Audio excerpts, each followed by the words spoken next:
যখনই কোনো বিপদ আসে মানুষ নিজের আশেপাশে দেখে, অন্য কাউকে খোঁজে, ভাবে কেউ এসে তাকে সাহায্য করবে। সে আশা করে যে কোনো ব্যক্তি এসে তার হাত ধরবে আর সেই বিপদ থেকে তাকে মুক্তি দেবে। কিন্তু প্রকৃতি আমাদের এই শিক্ষা দেয় না। কখনো কোনো পাখিকে দেখবেন, একটা পাখি যখনই কোনো ঝড় আসে কি করে?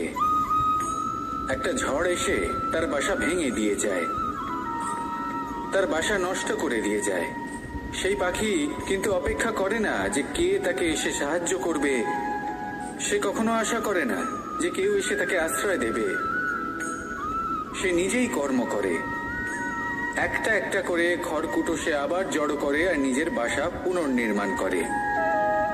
প্রকৃতি আমাদের এটাই শেখায় যে আমরা নিজেরাই প্রত্যেকের জীবনে